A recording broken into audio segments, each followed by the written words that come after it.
আসসালামু আলাইকুম, কেমন আছেন সবাই? আশা করি ভালো আছেন।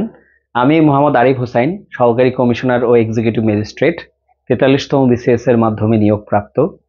আমাকে অনেকেই জিজ্ঞেস করেছেন যে সংবিধান বিসিএস প্রিলিমিনারি পরীক্ষার প্রস্তুতির জন্য গণপ্রজাতন্ত্রী বাংলাদেশের যে সংবিধান, সেই সংবিধানটা কিভাবে সব থেকে সহজভাবে পড়লে পরীক্ষায় সব থেকে ভালো করা যাবে, অর্থাৎ সংবিধান পড়ার সব থেকে সহজ কৌশল কি। আসলে দেখুন, সংবিধান একটা সামগ্রিকভাবেই একটা দেশের সর্বোচ্চ আইন। তো এই ক্ষেত্রে সংবিধান তো আপনাকে জীবনের প্রত্যেকটা স্টেজেই পড়তে হবে। তবে বিশেষ প্রিলির জন্য কিছুটা টেকনিক করে পড়তে হয়, যাতে করে পরীক্ষায় প্রশ্নগুলো আসলে ভালো করে পারা যায়। এখন সংবিধানের জন্য কোন বইটি পড়বেন, কিভাবে পড়বেন, এই পুরো বিষয়টা আমি এই ভিডিও জুড়ে আলোচনা করব। আপনারা পুরো ভিডিওটি দেখবেন আশা করি।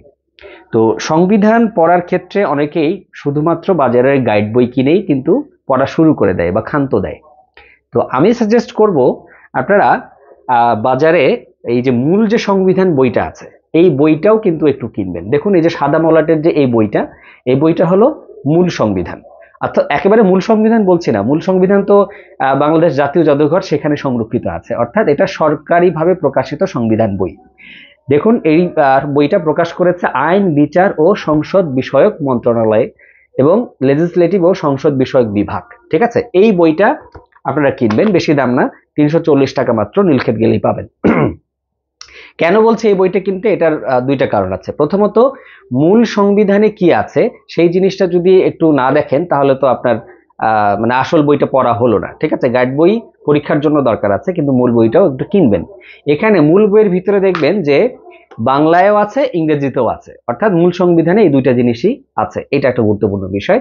এর পাশাপাশি ভাই কিন্তু জিজ্ঞেস করা হয় যে মূল সংবিধান বইটা আপনি পড়েছেন কিনা, এই বইয়ের মলাটের কালার কি, ঠিক আছে, কয় রকমের ভাষা আছে মূল সংবিধানে। সো এইটা একটু দেখবেন, মানে মূল সংবিধান বইটা। আর একেবারে মূল সংবিধান যেটা 1972 সালে যেটা লিখিত, সেটা কিন্তু বাংলাদেশের জাতীয় জাদুঘরে সংরক্ষিত আছে। তো সেটাও আপনি জাদুঘর যেয়ে একটু দেখে নিতে পারেন। ঠিক আছে, এইটা। আর পরীক্ষায় ভালো করার জন্য এই বইটার পাশাপাশি আপনারা এই বইটা কিনবেন, আরিফ খানের লেখা বাংলাদেশের সংবিধান, এই গাইড বইটা। বাজারে অনেক রকম বই আছে, আপনি চাইলে একাধিক বই কিনতে পারেন, কোনো সমস্যা নেই। ঠিক আছে, যত বেশি পড়বেন তত বেশি জানবেন।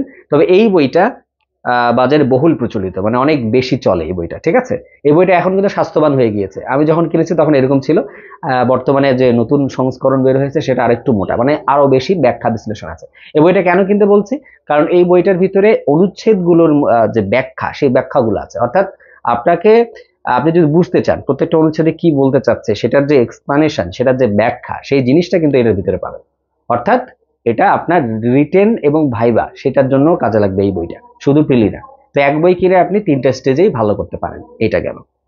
আচ্ছা, এখন আসুন কিভাবে পড়বেন। সংবিধানে আপনার 153টা অনুচ্ছেদ আছে, 11টি অধ্যায় রয়েছে। সংবিধানের শুরুতেই একটি প্রস্তাবনা রয়েছে এবং সংবিধানের শেষের দিকে আপনার মানে গাইড বই আপনি দেখবেন যে 17টা সংশোধনী হয়েছে এখন পর্যন্ত। তো আপনাকে এই যে ফেজগুলো বললাম, এই ফেজগুলো সবগুলাই একটু একটু করে টাচ করে যেতে হবে। প্রথমত, শুরুতেই একেবারে সিরিয়ালি পড়া শুরু করবেন না। আচ্ছা, যেভাবে শুরু করবেন, প্রথমে আপনি যখন গাইড বইটা খুলবেন, শুরুতেই দেখবেন যে শুরুর দিকে আপনার 153টা অনুচ্ছেদ এবং অনুচ্ছেদের নম্বর এবং তার সাথে এখানে শিরোনামগুলো দেওয়া আছে। কিংবা যদি আপনি একটু সূচিপত্রে যান, হ্যাঁ, সূচিপত্র নাই, যে শুরুর দিকে যদি এই অংশটাতে যান, তাহলে আপনার কাজ হবে 153টা অনুচ্ছেদ আছে, 1 থেকে শুরু করে 153, এই সবগুলো অনুচ্ছেদের যে নামগুলো, শিরোনামগুলো, এগুলোই বারবার পড়বেন। ভিতরে আগে ডিটেলস পড়ার প্রয়োজন নাই। আপনি এভাবে করে 4 থেকে 5 বার পড়ুন বা প্রতিদিন পড়ুন। এই 153টা অনুচ্ছেদের শুধু নাম, যেমন এভাবে পড়বেন যে প্রথম অনুচ্ছেদের বিষয়বস্তু হলো বা শিরোনাম হলো প্রজাতন্ত্র, দ্বিতীয় অনুচ্ছেদের শিরোনাম হলো প্রজাতন্ত্রের রাষ্ট্রীয় সীমানা। এভাবে করে পড়তে থাকেন, অনুচ্ছেদের ভিতরে যাওয়ার প্রয়োজন নাই। প্রথম কাজ একেবারে যে প্রথম শুরু করবেন প্রিলি পড়াশোনা। ঠিক আছে, তাহলে 153টা অনুচ্ছেদে কোনটাতে কি অনুচ্ছেদ আছে এটা জরুরি। পরীক্ষা অনেক সময় প্রশ্ন হয়, যেমন পরীক্ষা প্রশ্ন হতে পারে যে সবার আইনের আশ্রয়ের ক্ষেত্রে সমান অধিকার আছে, এটা কত নম্বর অনুচ্ছেদে আছে। অর্থাৎ কিছু কিছু ক্ষেত্রে অনুচ্ছেদের ভিতরে না যে শুধুমাত্র শিরোনাম থেকেও পরীক্ষা প্রিলিতে প্রশ্ন আসে। তাহলে আপনার প্রথমে 153টা অনুচ্ছেদের এই যে নামগুলো, শিরোনামগুলো, এটা আপনাকে একবার মুখস্থ করে ফেলতে হবে। আপনি বোঝার চেষ্টা করবেন না, খালি বারবার পড়তে থাকবেন। এটা গেল, এটা প্রথম কাজ। এরপরে কাজ হলো আপনার যে 11টা অধ্যায় আছে, অধ্যায়গুলোর নাম পড়বেন। যেমন আহ প্রথম অধ্যায়ের নাম হলো প্রজাতন্ত্র। প্রজাতন্ত্রে কতগুলো অনুচ্ছেদ আছে? 1 থেকে 7। অর্থাৎ আমার যে 11টা অধ্যায় আছে, এই 11টা অধ্যায়ের নাম এবং প্রত্যেকটা অধ্যায়ের ভিতরে বা অধীন কতটি করে অনুচ্ছেদ আছে, মানে শুরু এবং শেষ, এটা ভালো করে পড়বেন। তাহলে আপনার 153টা অনুচ্ছেদ পড়া হলো, নামগুলো, এরপর 11টা অধ্যায় পড়া হলো। ঠিক আছে, এটা হলো দ্বিতীয় কাজ। এভাবে করে সিরিয়ালি যেতে হবে। এরপরে আপনার 153টা অনুচ্ছেদই আপনি রিডিং পড়তে পারেন চাইলে ভিতরে, সমস্যা নেই। কিন্তু এরপরেও আপনার এই শিরোনাম দেখে যেইগুলো আপনার কাছে বেশি গুরুত্বপূর্ণ মনে হবে, এই অধ্যায়গুলোর মধ্যে কিন্তু গুরুত্বপূর্ণ কিছু অধ্যায় আছে। যেমন আমি বলি, প্রথম, দ্বিতীয় এবং তৃতীয় যে অধ্যায় আছে, এই 3টি অধ্যায় সবগুলো অনুচ্ছেদ ভিতরে ভালো করে পড়তে হবে, অর্থাৎ একটু ডিটেলস পড়তে হবে। ঠিক আছে, এই ডিটেলস পড়ার ক্ষেত্রেও আপনি যখন দেখবেন বিগত বছরের প্রশ্নগুলো সলভ করে যদি আসে, তাহলে দেখবেন যে নির্দিষ্ট কিছু অনুচ্ছেদ বারবার বেশি পরীক্ষায় আসে, সেই অনুচ্ছেদগুলো একটু দাগিয়ে রাখবেন। এখন ভিতরে যখন পড়তে যাবেন, তখন কিন্তু আপনাকে কিছু জিনিস বুঝতে হবে। যেমন আমি একটু আপনাদেরকে বুঝিয়ে দিই। যখন আপনি পড়তে যাচ্ছেন, তখন দেখবেন যে অনুচ্ছেদগুলো প্রথমে এইভাবে করে দেওয়া আছে। যেমন 29, বোর্ডে দেখতে পাচ্ছেন 29, তাহলে এটা হলো অনুচ্ছেদ। অনুচ্ছেদের ভিতরে দেখবেন ব্র্যাকেট দিয়ে এরকম করে 1 2 3 করে প্যারা প্যারা করে লেখা আছে। যে এই যে 1 2 ব্র্যাকেট করে প্যারা প্যারা করে লেখা আছে, এগুলোকে বলা হয় দফা। মানে এক একটা অনুচ্ছেদের ভিতরে থাকে অনেকগুলো দফা, এগুলোকে দফা বা উপ অনুচ্ছেদ বলা হয়। আবার দেখবেন একটু সামনে গ্যাপ দিয়ে কোনো কোনো দফার ভিতরেও আবার ব্র্যাকেট দিয়ে ক খ গ ঘ ঙ এভাবে করে লেখা আছে। তাহলে এগুলো কি জিনিস? এগুলো হলো যেই দফার ভিতরেও জিনিসগুলো আছে, সেই দফার ভিতরের এগুলো হলো উপদফা বা উপ উপ অনুচ্ছেদ। তার মানে একটা অনুচ্ছেদের ভিতরে কি থাকে? তার অধীনে অনেকগুলো দফা থাকে, আর দফার অধীনে উপদফা থাকতে পারে। ঠিক আছে, অনেক সময় পরীক্ষায় প্রশ্ন আসে, যেমন আমরা যদি বলি যে জেন্ডার, হ্যাঁ, মানে ডিসক্রিমিনেশন বা নারী পুরুষ যে বৈষম্য, সেই বৈষম্য সংবিধানের কত নম্বর অনুচ্ছেদে আছে? আপনারা দেখবেন যে 28 নম্বর অনুচ্ছেদের ভিতরে 2 নম্বর যে দফা, সেটা কিন্তু বলা আছে। তা পরীক্ষায় অপশন তখন কি থাকবে? এই 29-এর 2 দফাকে উল্লেখ করার জন্য আমরা তখন শর্টকাটে কি লেখা থাকবে? 29 ব্র্যাকেট দিয়ে 2, এটা দেওয়া, এটা বোঝাচ্ছে। বুঝতে পারছেন? যখনই অনুচ্ছেদের পরে এরকম ব্র্যাকেট থাকবে, বুঝবেন সেগুলো দফা। আর দফার পরে যদি আবার ক খ আসে, তার মানে বুঝতে হবে সেগুলো হলো উপদফা। আর যদি ব্র্যাকেট না থাকে, যেমন 18-র ক, হ্যাঁ, জনস্বাস্থ্য ও নৈতিকতা, 18-র ক থাকলে ব্র্যাকেট যদি না থাকে, তাহলে সেটাও কিন্তু একটা অনুচ্ছেদ। যেমন 18-র ক হলো জনস্বাস্থ্য ও নৈতিকতা, এটা কিন্তু আপনার অনুচ্ছেদ। ঠিক আছে, এইভাবে করে কি করতে হয়? আপনার সংবিধানগুলো পড়তে হবে। তাহলে সংবিধানের ভিতরে যে অনুচ্ছেদগুলো আছে, অনুচ্ছেদের ভিতরে যে মানে দফাগুলো আছে, দফার ভিতরে যে উপদফা আছে, আপনাকে এই সিরিয়ালি ট্র্যাক করতে হবে। ঠিক আছে, মানে গুরুত্বপূর্ণ অনুচ্ছেদগুলো। আচ্ছা, আপনার কাজ হলো এভাবে করে পড়া। আর পড়ার সময় আপনাকে একটু সিমিলারিটি খুঁজতে হবে। অর্থাৎ কিছু কিছু টপিক বা কিছু কিছু বিষয়বস্তু দেখা যাবে যে একই সাথে অনেকগুলো অনুচ্ছেদে বর্ণিত আছে। যেমন আমি যদি আপনাকে বলি যে ধর্ম রিলেটেড আমাদের অনুচ্ছেদে কি কি, আমাদের সংবিধানে কোন কোন অনুচ্ছেদগুলো আছে, আপনি দেখবেন যে আমাদের 2 অনুচ্ছেদের ক দফায় কিন্তু রাষ্ট্রধর্ম ইসলাম সেটা বলা আছে।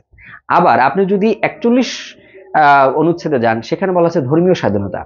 আবার ধর্ম নিরপেক্ষতা হবে আমাদের রাষ্ট্রীয় মূলনীতি, সেটা বলা আছে আমাদের সংবিধানের 12 নম্বর অনুচ্ছেদে। তাহলে দেখুন, এই যে ধর্ম, রাষ্ট্রধর্ম, তারপর ধর্ম নিরপেক্ষতা, ধর্ম রিলেটেড কতগুলো হলো? 3টা অনুচ্ছেদ পাওয়া গেল না? তাহলে যখনই কোনো অনুচ্ছেদ পড়বেন, ওই অনুচ্ছেদের কাছাকাছি যে থিম অন্য অনুচ্ছেদে আছে, সেটা মানে আপনার মানে তৎক্ষণাৎ মাথায় আসার জন্য আপনি কি করবেন? ওটা একটু ওলট পালট করে পাশেই ওই অনুচ্ছেদের পাশে একটু নোট নেবেন। আপনার মনে হয় দেখতে পাচ্ছেন, তাই না? এই নোট নিয়ে সুবিধাটা কি দেখুন, আমি একটু কালার করে লিখে রেখেছি। সুবিধা কি? যখন আমি এই যে 41-এ ধর্মীয় স্বাধীনতা পড়তে যাব, তখন আমার মাথায় কাজ করে যাবে যে রাষ্ট্র ধর্ম নামের জিনিস একটা আছে 2-এর কয়ে, আবার ধর্ম নিরপেক্ষতার কথা বলা আছে 12। এটা কি হয়? আমাদের মেমোরিতে এই জিনিসটা ভালো করে স্পেসিফিক ভাবে মনে থাকে। তাহলে আপনি কি হবেন না? কনফিউজড হবেন না। তো আপনি যখন সংবিধানের অনুচ্ছেদ পড়ছেন, যখনই কোনো সংবিধানের অনুচ্ছেদ পড়ার সময় আপনার মনে হবে যে এই বিষয়টা আমি হয়তো অন্য কোনো অনুচ্ছেদে পড়ে এসেছি, তখন আপনি দ্বিতীয়বার চিন্তা না করে বা সময় ক্ষেপণ না করে ওই জায়গাটায় যে দেখে নিয়ে এসে, যেই জায়গায় এসে আপনার এই জিনিসটা মনে হয়েছে ওখানে পাশে একটু হালকা করে সাইড নোট করে ফেলুন। তাহলে কি হবে, আপনার ধীরে ধীরে এভাবে কনফিউশন কমতে থাকবে। বুঝতে পারছেন এই বিষয়গুলো? আর আচ্ছা, এরপরে সংবিধানের অনুচ্ছেদগুলো পড়ার পরে এবং অধ্যায়গুলোর নাম পড়ার পরে আপনার প্রথমত কাজ হবে সংবিধান রচনার যে ইতিহাসটা, সেই সংবিধান রচনার ইতিহাসটা আপনাকে স্টেজ বাই স্টেজ ভালো করে পড়তে হবে। যেমন সংবিধান রচনার ক্ষেত্রে প্রথম গুরুত্বপূর্ণ যে ঘটনা সেটি হলো আমাদের স্বাধীনতার ঘোষণা। 26শে মার্চ 1971 সালে যে ঘোষণা, এটা হলো বাংলাদেশের প্রথম অন্তর্বর্তীকালীন সংবিধান, এটা মাথায় রাখতে হবে। তারপর স্বাধীনতার যে ঘোষণাপত্র, ঠিক আছে, সেটাও কিন্তু আমাদের খুবই গুরুত্বপূর্ণ। অর্থাৎ সংবিধান রচনার ক্ষেত্রে আপনাকে যে বিষয়গুলো মাথায় রাখতে হবে সেটা হলো গণপরিষদ। সংবিধান রচনার জন্য যে কমিটি, সংবিধান রচনার জন্য যে একটা নির্বাচিত পরিষদের মাধ্যমে যে একটা কমিটি গঠন করা হয়েছিল, হ্যাঁ, সংবিধান রচনা কমিটি যেটাকে বলা হয়। গণপরিষদ, গণপরিষদের ভিতরে যে সংবিধান রচনা কমিটি, সেই বিষয়গুলো আপনাকে ভালো করে পড়তে হবে। অর্থাৎ এখানে গুরুত্বপূর্ণ হলো সাল এবং তারিখ। পরীক্ষায় প্রশ্ন হয় গণপরিষদ কবে গঠিত হয়েছিল, গণপরিষদ আদেশ কবে কার্যকর হয়, গণপরিষদ আদেশ জারি করা হয় কবে, গণপরিষদ কখন প্রথম বৈঠকে বসে সংবিধান রচনার জন্য, তারপর হলো সংবিধান রচনা কমিটিটা কবে গঠিত হয়, সংবিধান রচনা কমিটির সদস্য কতজন ছিলেন, মহিলা সদস্য একমাত্র কে ছিলেন, ঠিক আছে, বিরোধী দলীয় সদস্য কে ছিলেন, ঠিক আছে, তারপর সংবিধান গণপরিষদ কর্তৃক কবে গৃহীত হয়, তারপরে আমাদের সংবিধান কবে কার্যকর হয়েছিল, এই যে ফেজ বাই ফেজ যে দিন তারিখ ক্ষণগুলো, সেই জিনিসগুলো কিন্তু এই বইটাতে খুব সুন্দর করে আছে। আপনি যদি এখানে ডিটেলস একটু পড়েন, মুখস্থ করতে যাবেন না, মুখস্থ করবেন কি ওই তারিখগুলো, ঠিক আছে, কোনটা কখন হলো, এই যে এতক্ষণ ধরে যা বললাম সেটা। আর হিস্টোরিটা একটু কি করবেন, এগুলো থেকে জাস্ট রিড আউট করবেন। মানে জাস্ট আপনি বাসে বসে আছেন, যেতে যেতে একটু বই পাতায় উল্টালেন, ঠিক আছে, এমন না যে এটাকে একবার খুব গুরুত্ব দিয়ে একবার পড়তে হবে, জাস্ট গল্পের ছলে হ্যাঁ একটু পড়তে থাকেন। আপনি কোথাও বেড়াতে গেছেন, হ্যাঁ, রাস্তায় জ্যামে আটকা আছেন, আপনি একটু জাস্ট ইতিহাসটা একটু দেখলেন। বুঝতে পারছেন? আচ্ছা, সংবিধান রচনা কমিটির যে 34 জন ছিলেন তারা কে ছিলেন একটু পড়ে দেখলেন, তাই না, সমস্যা নেই। আচ্ছা, এর পাশাপাশি আপনাকে সব থেকে গুরুত্ব দিয়ে যে জায়গাটা বর্তমান প্রেক্ষাপটে দেখতে হবে সেটা হলো সংবিধান সংশোধনী সমূহ। বর্তমান সমসাময়িক প্রেক্ষাপটে কিন্তু সংবিধান সংশোধন বিষয়ে অনেক কথাবার্তা হচ্ছে, তাহলে ওই জায়গাটা এখন প্রিলির জন্য অনেক বেশি গুরুত্বপূর্ণ। সংবিধানে এখন পর্যন্ত 17 বার বা সপ্তদশ সংশোধনী পর্যন্ত এসছে, তাহলে 1 থেকে 17 পর্যন্ত যতগুলো সংশোধনী আছে সবগুলো একটু দেখে নেবেন যে কোন কোন অনুচ্ছেদগুলোকে কিভাবে পরিবর্তন করা হয়েছে। হ্যাঁ, সংবিধান কিন্তু সংশোধন করা যায় 142 নম্বর অনুচ্ছেদ অনুযায়ী, ঠিক আছে। আবার 7-এর ক এবং খয়ে কিন্তু বলা আছে যে কোন কোন বিষয়গুলো সংবিধানের একেবারে বেসিক জিনিস, কখনোই চেঞ্জ করা যাবে না বা পরিবর্তন করা যাবে না, বা অসাংবিধানিক ভাবে সংবিধান সংশোধন করলে কিন্তু শাস্তির ব্যবস্থাও রয়েছে। তো ব্যাপারটা হলো সংবিধান সংশোধন রিলেটেড যতগুলো আপনার অনুচ্ছেদ রয়েছে সেগুলো পড়তে হবে, প্লাস 1 থেকে 17 পর্যন্ত যে সংবিধান সংশোধনীগুলো রয়েছে সেই সংশোধনীর বিষয়বস্তুগুলো পড়বেন, ঠিক আছে। কোন সংশোধনী কবে হয়েছে এবং কি কি অনুচ্ছেদ কি কি কিভাবে চেঞ্জ হয়েছে, এই জিনিসটি ট্র্যাক করতে হবে। এর মধ্যে আমি বলে রাখি যে আপনার ষোড়শ সংশোধনী, সপ্তদশ সংশোধনী, তারপর হলো আপনার পঞ্চদশ সংশোধনী, তারপর হলো ত্রয়োদশ সংশোধনী, অষ্টম সংশোধনী, দ্বাদশ সংশোধনী, হ্যাঁ, তারপর হলো পঞ্চম সংশোধনী। এই সংশোধনীগুলো কিন্তু গুরুত্বপূর্ণ, যেগুলোর কথা বললাম এগুলো একটু ভালো করে পড়বেন। আর মাথায় রাখবেন পত্রিকায় সমসাময়িক সংবিধান সংস্কার কমিটি হয়েছে কিন্তু, তাই না, তো সেখানে কিন্তু যতগুলো সংস্কার প্রস্তাব এসেছে সেই প্রস্তাবগুলো একটু আপনারা হালকা করে মাথায় রাখবেন যে কোন অনুচ্ছেদে কি প্রস্তাব চাওয়া হচ্ছে। যেমন আমাদের সংবিধানে কিন্তু ফ্লোর ক্রসিং বলে একটা বিষয় আছে 70 নম্বর আর্টিকেলে, হ্যাঁ, খুব সম্ভবত হয়তো ভিতরে আমি ভুল করি নাই, 70 নম্বরই। তো ফ্লোর ক্রসিং জিনিসটা যাতে করা যায়, সংবিধানে কিন্তু এটা নিষেধ করা আছে বর্তমান সংবিধানে। তো সংবিধান সংশোধনীতে এটা একটা বিষয় যে ফ্লোর ক্রসিং চেঞ্জ করে ফেলা যায় কিনা, যে ফ্লোর ক্রসিং করা যাবে, অর্থাৎ সংসদ সদস্য তার দলের বিপক্ষেও মতামত দিতে পারবে, অর্থাৎ এটা একটা স্বাধীনতা দরকার আছে প্রয়োজন বিবেচনায়, সেটা হইতে পারে। আবার নারীদের জন্য যে সংরক্ষিত আসন ব্যবস্থা আছে, সেটা কি বর্তমান প্রেক্ষাপটে এর প্রয়োজনীয়তা কতটুকু? তাহলে বর্তমানে এই যে সংস্কার প্রস্তাবগুলো নিয়ে কিন্তু ভাবা হচ্ছে, তো এই সংস্কার প্রস্তাবগুলোর সাথে যে সম্পর্কিত যে অনুচ্ছেদগুলো, সেগুলো কিন্তু বর্তমান প্রিলির জন্য, সামনে যে প্রিলি পরীক্ষা, সেই প্রিলির জন্য অনেক অনেক বেশি গুরুত্বপূর্ণ। তো আপনাকে কি করতে হবে, পুরো কনটেক্সটটা বোঝার আগে মেইন সংবিধানটা একটু পড়তে হবে, তখন আপনি কিন্তু ওই জিনিসগুলো ধরতে পারবেন। তো এই হলো সংবিধান পড়ার সবচেয়ে ইজিয়েস্ট এবং শর্টকাট ওয়ে। আর আপনি যদি একই সাথে প্রিলির সাথে রিটেনকেও একটু এগিয়ে থাকতে চান, তাহলে আপনাকে কি করতে হবে, এই বইয়ে প্রত্যেকটা অনুচ্ছেদের পরেই কিন্তু অনেকগুলো ব্যাখ্যা আছে। যেমন এটা 28 নম্বর অনুচ্ছেদ, 28 নম্বর অনুচ্ছেদে কিন্তু আপনার জেন্ডার ডিসপ্যারিটি, ডিসক্রিমিনেশন, তারপরে হলো উইমেন এম্পাওয়ারমেন্ট, হ্যাঁ, তারপরে হলো সোশ্যাল ইনক্লুসিভনেস, অনেকগুলো ইস্যু আছে। সো ইস্যুগুলোকে কিন্তু এই যে ব্যাখ্যা করা আছে, দেখুন কিন্তু এই বইটা এমনি এমনি কিন্তু এই বইটা পড়তে বলছি না, কারণ এখানে ওই অনুচ্ছেদের ওই নির্দিষ্ট যে আপনার দফাগুলো আছে, সেই দফাগুলোর এক্সপ্লানেশন এই জায়গাটাতে রয়েছে। আপনি যদি ফ্রি হ্যান্ড রাইটিং ডেভেলপ করতে চান, রিটেনে ভালো করতে চান, তাহলে এইখানে দফাগুলো কিন্তু একটু পড়তে হবে। আর সবটাই যে পড়ে সবসময় মাথায় রাখতে হবে তা না, এখান থেকে দেখুন আমি কিন্তু দাগিয়েছি, তাই না? এই দাগানোর ভিতরে কিন্তু দেখুন লাইন লাইন লাগানো আছে, যে এই লাইনগুলো আমার কাছে মনে হয়েছে যে গুরুত্বপূর্ণ, পরীক্ষায় একটু লেখা যাবে, ঠিক আছে, স্পেসিফিক ভাবে গুরুত্বপূর্ণ, তখন আমি কিন্তু ওই জিনিসগুলোই রিভিশন করি বারবার। বুঝতে পারছেন? এইভাবে করে আপনাকে পুরো বই থেকে জিনিসটা বের করে নিতে হবে।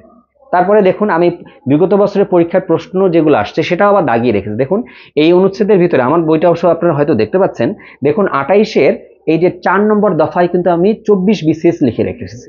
তার মানে আমি পরীক্ষার প্রশ্ন যখন সমাধান করেছিলাম 24 বিসিএস এর, তখন আমি দেখেছিলাম যে সংবিধানে 28-এর 4 নম্বর যে আপনার দফা আছে, হ্যাঁ, সেইটা দিয়ে পরীক্ষার প্রশ্ন আসছে। তা আমি ওই জায়গায় দাগিয়ে রেখেছি, যখন আমি বইটা রিভিশন করতে যাব তখন আমার এইটা গুরুত্ব দিয়ে আমি দেখব যে এইভাবে প্রশ্ন হতে পারে, বা এইটা পরীক্ষায় বিগত বছর এসছে, এটা গুরুত্বপূর্ণ। সো এই হলো সংবিধান পড়ার সব থেকে সহজ এবং কার্যকর কৌশল। ঠিক আছে, আপনি যদি খালি বারবার এভাবে পড়তেই থাকেন, শুরু থেকে শেষ আগা গোড়া পড়তেই থাকেন, বারবার পড়তে থাকেন, তাহলে আপনার কোনো অনুচ্ছেদই মনে থাকবে না। আমার কথা বুঝতে পারছেন? আপনাকে কিছুটা গুরুত্ব দিয়ে কিছু অনুচ্ছেদকে ভালোভাবে পড়তে হবে, এইটা গুরুত্বপূর্ণ।